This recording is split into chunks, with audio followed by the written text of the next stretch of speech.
We can't get too far in talking about any database management systems without discussing the concept of a table and the constituent parts of a table called columns and rows. So let's quickly take a look at these and give them some practical definitions.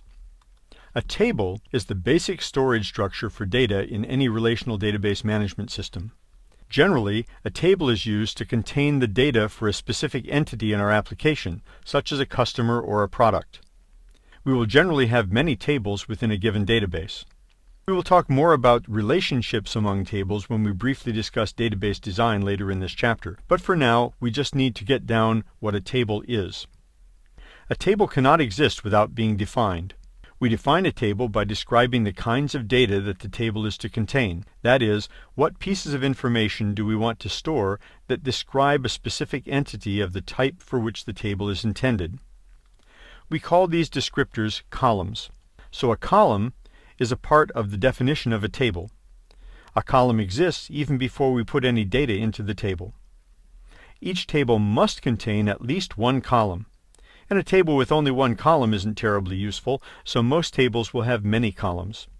A column has two basic characteristics: a name, which must be unique within that table, and a data type, which indicates whether that column stores numbers, character strings, or date and time information. We will discuss this more later in this course when we get past these basic definitions. In fact, we have an entire chapter devoted to data types later in this course. The content of a table is then added as rows of data.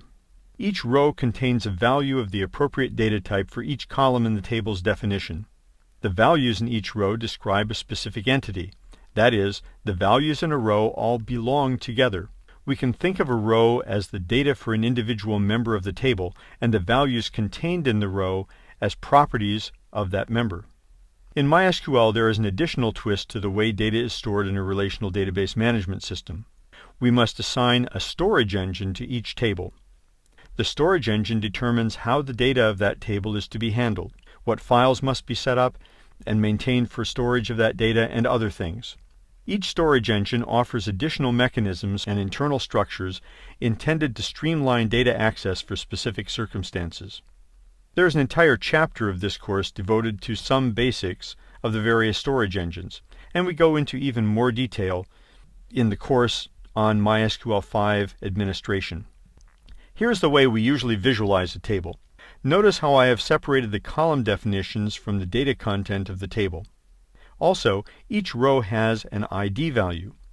Depending on the storage engine used for the table, there may very well be an internal ID in addition to an ID column we have defined in the table structure.